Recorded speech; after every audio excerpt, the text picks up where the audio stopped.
I'm Billy Smith, and I want to be a race car driver. I think it'd be the most exciting things, and I'm really in it for the chicks and the rock and roll and the speed.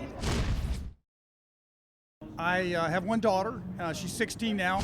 One of the extraordinary things that's happened to me when it really makes me appreciate my daughter was a near-death experience horseback riding. She had been riding for about 3 years or so, on her own about a year, and we got on a path behind some other horses, and her horse reared up, and she fell down into a trough right near a creek.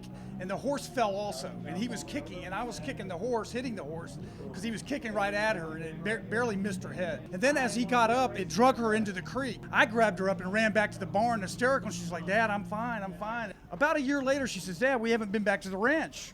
Are we gonna ride again?" And I was like, She goes, "Well, you're afraid, aren't you?" And I said, "Yes, I am." She goes, "Well, I'm not, let's go." When she was born, I settled down a lot, because I used to run around Gainesville and drive my little ranchero and do all the things young wild boys do. And I spent 8 years also in the Navy.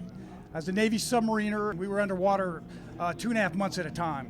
That's the most dangerous situation I've been in. We were pinged on by active radar. And of course, our sonar picked up about 3 or 4 boats. And what you're really worried about is a collision. Even at 4 knots, it's a catastrophe on a submarine. We had to listen to sonar, pick a course to free ourselves, because we're supposed to stay undetected. I was on a boomer, a missile carrier. Did all head flank, which is 21 knots, and set off counter set acoustics to mess up their sonar, and we got away.